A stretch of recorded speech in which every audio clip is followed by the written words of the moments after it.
Welcome to the Inspired Hive podcast, where we connect ambitious entrepreneurs, leaders, and change makers with the ideas and inspiration to elevate their leadership, business, and life. I have Margaret Rothe here. She is a counselor in residence and the founder of CounselMore, a practice management platform that supports college counselors in organizing admissions data, delivering college readiness curriculums, and running their educational service programs.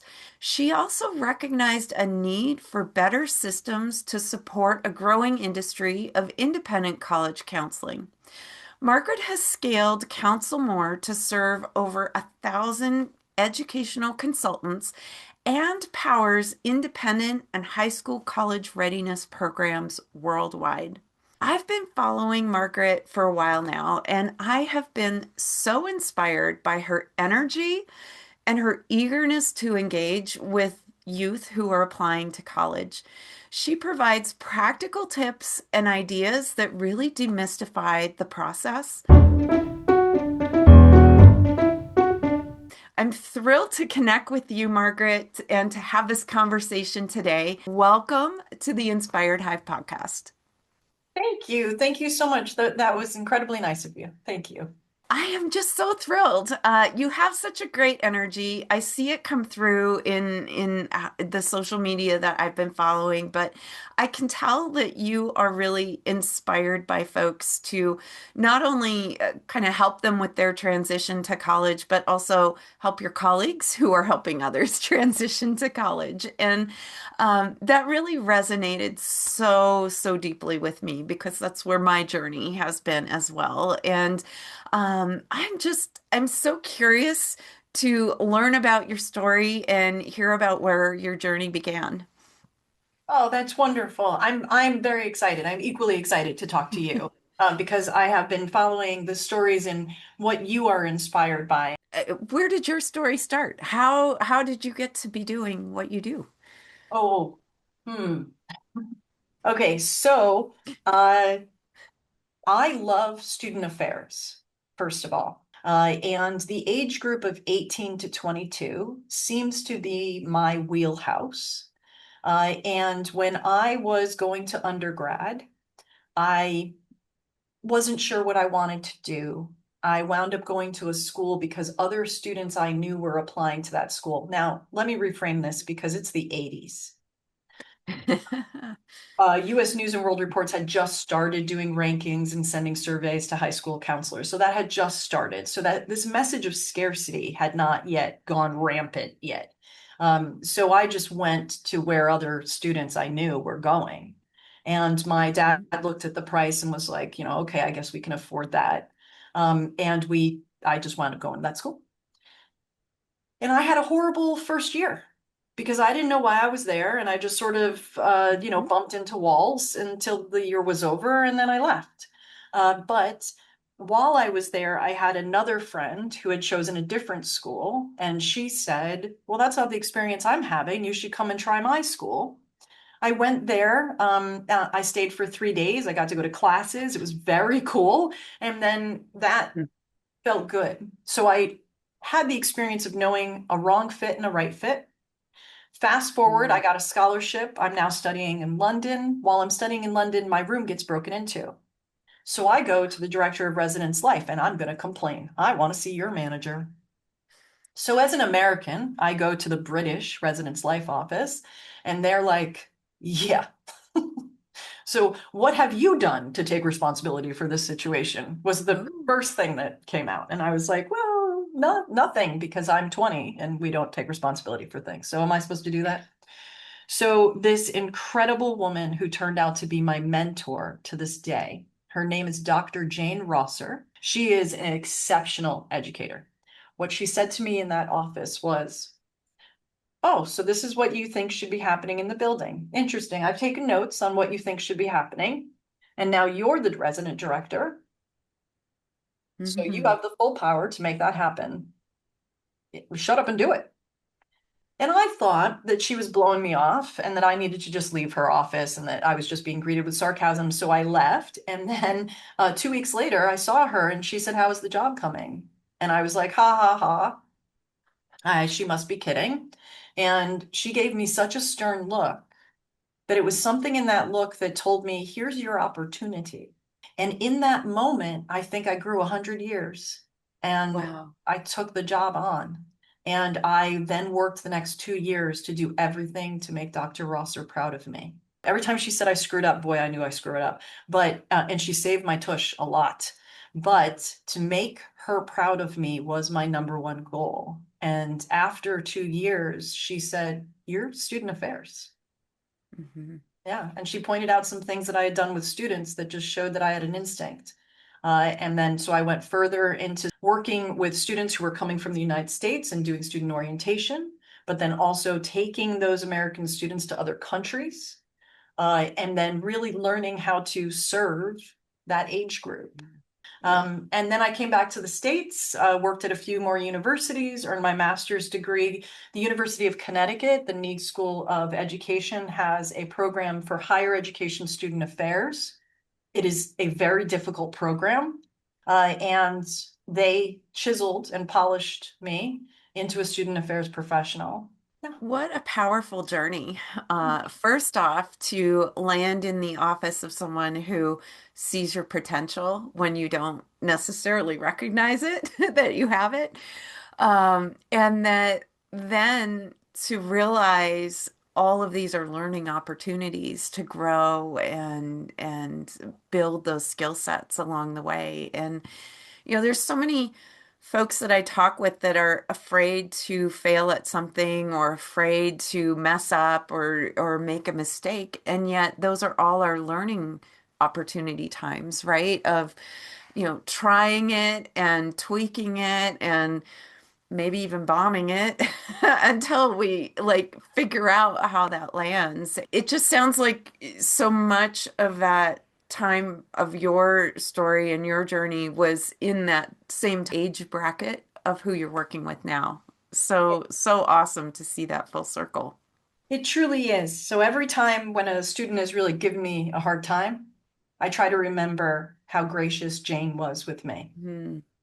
and how she just greeted me with a lot of silence a Hmm. lot of the time, but it would give me enough room to see, to reevaluate what I was doing. And that's good because when you're 20 something, you're not so bright.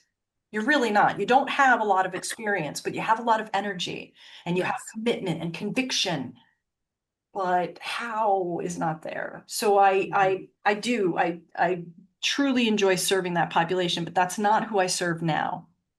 So when I was in higher ed, I then could feel how students were unprepared Hmm. because it was leaking out and showing itself in the dormitory. Mm. And I was doing things like running programs, but I was also doing judicials. And campus Hmm. judicials is something that a lot of people think, oh, there's a keg in the dorm room and, pour out your beer and you're done. But campus judicials is a lot of mental health. Hmm. And I could see that it wasn't just mental health. It was no one had presented this person with informed choices. So as they could have had ownership not only over the choice, but what comes after the choice. Mm. And I think that when we internally make a choice to do something, come hell or high water, we're going to do it because it came from within. Well, Hmm. whatever needed to lock into place has happened, and now we're going to do it. So many times I would be working with students not in residence life, after when I left private, when I went to be a private college counselor. I would then hear students pushing, parents pushing the envelope. Well, I'm not going to go to college. Or if everyone in the family was a math major, the student was like, I'm going to be a jazz dancer. Just whatever it was to just really make everybody stress. And Yeah. I learned to tell parents, just keep saying yes, because nothing's happening right now. He's not packing his bags. He's not running off to be a jazz dancer today, right? And as we kept saying yes, that student, and I was able to offer informed choices, that student was slowly picking and choosing and picking and choosing and chiseling away with to what their truth was. When I was teaching first year experience at universities and I was asking about, how prepared are you to be in the dorms and so on, that's where I was beginning to expose all of these areas of unpreparedness. Hmm. I then left higher education to take a sabbatical. During that sabbatical, I had this incredible electrician, and he said, I have a daughter. She's really smart. I don't know what to do because she's just aced out of everything. And I want to do the right thing by her. I didn't go to college, but I built this amazing business and I'm this incredible guy. So, me with my daughter, tell me what you think. And their daughter was just a student who was extremely capable, but didn't have the ecosystem to prepare her for college. And that's when Mm. everything came together. I became a private college counselor accidentally. It's those times of almost serendipity, right? That things just strike us and it becomes kind of that next thing. And I love that so much because it is all the things you were doing, but in a whole different realm or a different context. And truly for folks that really would not have had access to that type of experience. And I think, as I've come through college myself and now see with my kids, kind of in that same era of college and post-college, and it's changed a lot. By the time, our kids get to college, it's not the same experience. It's not even the same process as it was when we were going. And I think there's just so many mystical things about it, good and bad, that I've really enjoyed just some of the snippets and content that you have to help make that a little bit more known and aware to folks that really can help them craft either their application or their process or what they need to kind of navigate, even as a parent, how to help their kids navigate. So I so appreciate that you found a way to fill some of those gaps for folks. I love that parents are as nervous as they are. I find that where our students get accepted, we feel like is a grade on our child rearing. Isn't that interesting? Yes. And it's Yeah, it's the neighbor sniff test. yeah, Oh, where did Johnny get into college this year, Suzanne? And it's like, um, well, he's going to the local community college. yeah. And then he's going to go on the guaranteed tag program, and we're going to save about $100,000 a year. Where is your child going to college? Oh, he's going to Princeton. Well, that sounds fantastic. Both equally good, Yeah. right? But we don't feel it that way, do we? It's not how it lands. It lands in a neighborhood sniff test. I'm in Silicon Valley. Can you imagine Okay. what it's like here between parents? Yeah, yeah. I've had parents who are like, if you're working with this family, you can't work with our family. Wow. Yes. And I will say, why? Okay. I mean, whatever makes you most comfortable. But what I do with this family has no bearing on what I do with that family, but okay. And there is this feeling of competition and again, Yeah. scarcity in Silicon Valley. It's such an important component that really cuts across this scarcity versus abundant mindset. It just cuts across everything that we do in life, whether it's applying to college or our, parts of our training or parts of our jobs. And we truly have some areas of scarcity out in the market that don't have anything to do with college, right? But because of some of these perspectives, um, we've got an abundance of things that need to be done. Yes, so I was working with the Government Relations Committee Ah, for higher education. And one of the things that we're currently working on in the state of California is for food need. of Mm. students. So there's Mm-hmm. currently a bill where we are looking for student eligibility for food banks so that maybe, so at many university campuses now, we have a thing called pantries. Okay. Have you heard about this? So this is food insecure students, Mm-hmm. which let's just call them hungry students Mm-hmm. who don't have enough money or that the cafeteria on campus is too expensive that they cannot eat. So the Student Affairs, Student Services has created food pantries so that students can make donations to the pantry and then other students can go shopping in that pantry. I have heard of this. What's happening? How It, much was my tuition? I need a pantry on campus? well, and I think at some point we were all in that kind of poor college student mindset, right? Of really, scrimping and slicing and dicing as much as we can to get by. And, certainly I recognize when my son was headed off to college, it's based on parent income. And that is, the FAFSA and all of that. Like, that's not necessarily how kids are paying for college. And it's there's some really big challenges I feel for folks who really want to gain their education but are struggling to have the support they need to be able to accomplish that because it's based on other people that while they're related may not be supporting that Yes. education.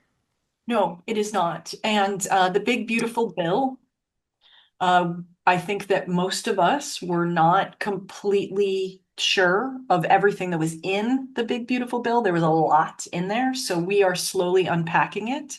And for educators, there's a lot to unpack. And Hmm. the financial situation for the middle class trying to go to college did not improve with that bill. So if you are trying to end your undergrad and go on to a master's degree, which is pretty much mandatory these days, again, you're stuck. Yeah. So these changes in education, it's not just about the student feeling scarcity. So now you're telling a parent with everything that I have possibly done, with all of your childhood that I missed, now I can't send you to college. How incredibly frustrating, anger inspiring is that thought? So if there's anybody out there that's listening, we need to make college more accessible, and it's not about just giving it away. Hmm. Real structured programs that allow students to put some skin in the game and then pay it back. I paid back my student loans. There used to be a time when you could pay back student loans because they weren't ridiculously high. Yes. Margaret, what inspires you? What inspires me? You know, I allow for a lot of things to inspire me. Mm, I learned too late in life to look for inspirations. Every moment is a beautiful moment if I'm allowing it to be. And I think that I should have learned that a lot sooner. Had yeah. I probably would have enjoyed my life a lot more. Beautiful sentiment, though. Just that recognition that every moment has the power to be that inspiration. Yeah, it truly does. Even terrible news, just to sit with terrible news for a minute. It's okay. Just let it sink in. You know it will pass. You've had terrible news before. You have. Mhm. And now you're back again to terrible news. Okay, great. But you knew it passed before. So just sit. It'll pass. And when your room got broken into in college, it ended up being a whole profession for you. Yeah, and Yeah. I had roommates in that room who maybe they might hear this podcast. They survived that evening too. We were in the room when the room was Oh, broken. wow. Yeah. Wow. Yeah, and it was just three girls terrified. We didn't move. Except one of our roommates actually did move because she's brazen. She's brazen. She's a tough cookie. She's a tough cookie. She snapped up in bed and said, "What are you doing in my room?" Yeah, and then they ran out, thank goodness. But It made a pathway. And recognizing that that was even not in that moment, but that was an opportunity to do something different and to, you know, take on a new role, which, I think that if you're working with young people who have to become comfortable with ambiguity, yeah. they don't know what's next and they don't know what's right. And for the most part, we want to do what makes our parents happy, what makes our parents proud. And we don't know exactly what that is because our parents keep telling us, we'll support you no matter what you'll do. You know, most Right. parents do. I think there's still some critical beavers out there. But I had this one student where in his family, this student was such an incredible writer. He had such a way with words. And he was also, he didn't play music, but he loved music. And he knew Mm. all of this stuff about music. And if the conversation would ever slightly switch to music, we were down Music Street right away. And I said, geez, have you ever thought about being a music critic? He was, oh, well, what my plan is that I'm going to minor in writing because everyone in my family is a physicist. Oh, okay. What do you mean everyone in your family is a physicist? Is that true? I meet with his mom. She's like, oh yeah, we're all physicists. Oh, okay. Wow. Well, he's an incredible writer. And she said, yes, I know he's an incredible writer. Do you think he should be a writer? And I thought, have you ever had a conversation where you No, talked about she's a this? physicist. No. Right. And I said, okay, come with me, come with me. And I put them both in a room and I was like, this is what I heard. You said this, you said this. And the two of them just looked at each other like, we've never broached this topic. We don't know how to have this topic. Isn't that Because as a fascinating? student, I've been thinking mom wants this, my family wants this. So I've just been, walking the plank.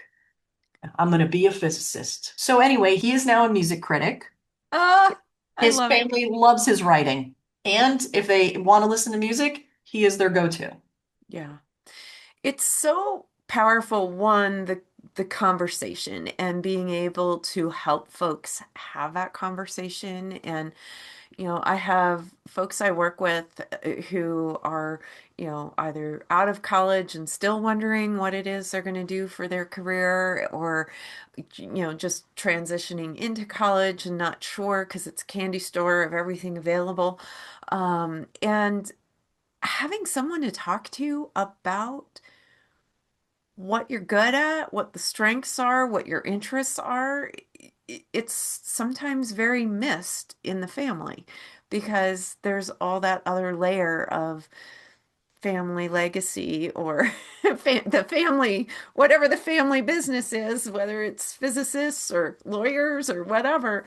And everybody has their unique strengths that it's so powerful that you can pull that out for folks and help them see it and believe it and go for it. It just is such a great story.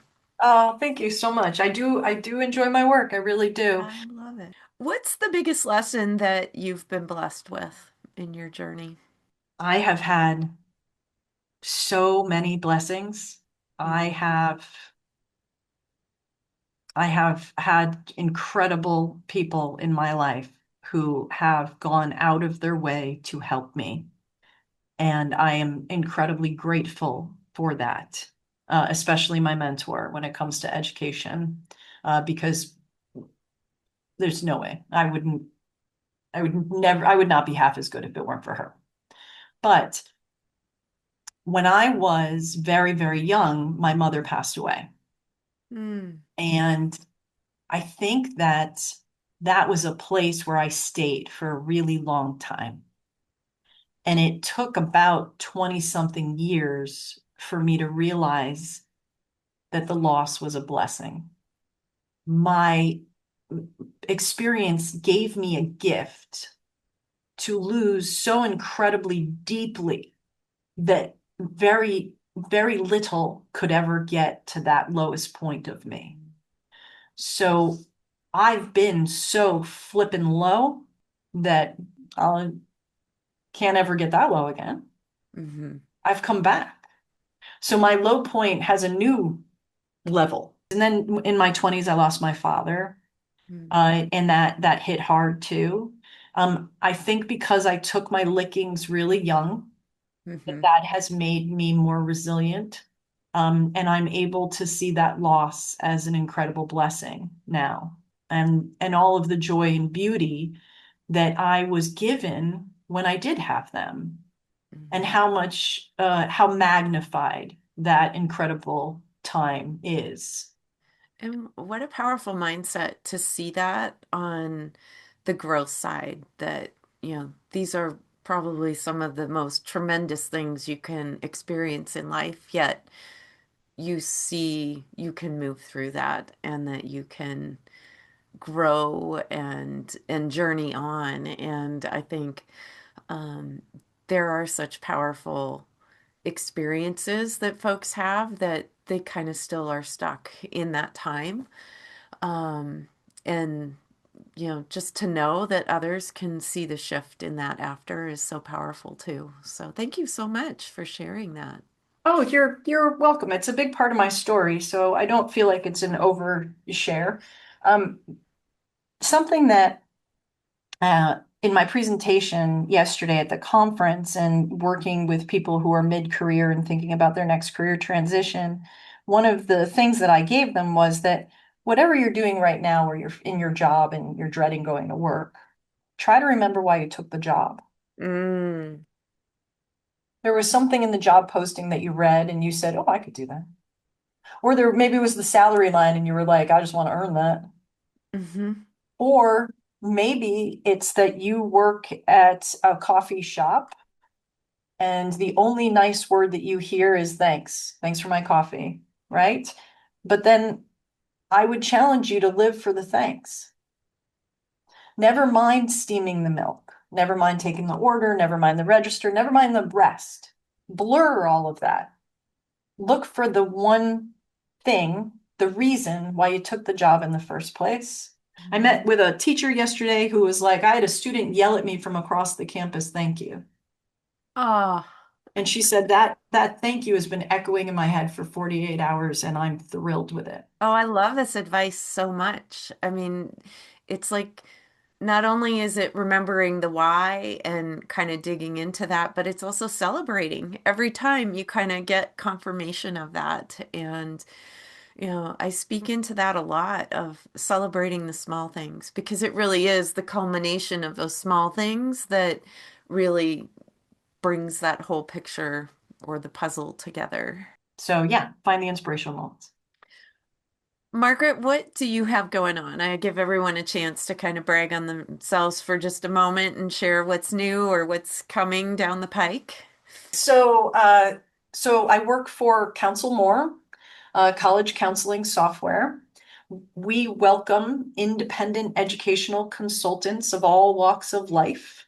And we do training programs for them. So these are usually people who have, sometimes they have marketing backgrounds, sometimes they are former educators. We have a lot of retiring high school, college counselors moving into the workforce and coming through CounselMore to do that. So CounselMore continues to grow exponentially, and it's giving people what I think is the best job in the world, being a college counselor. And we help people who are well-meaning. They want to impact a young person's informed choices about what's next. And that's what I do every day is I train people to do that.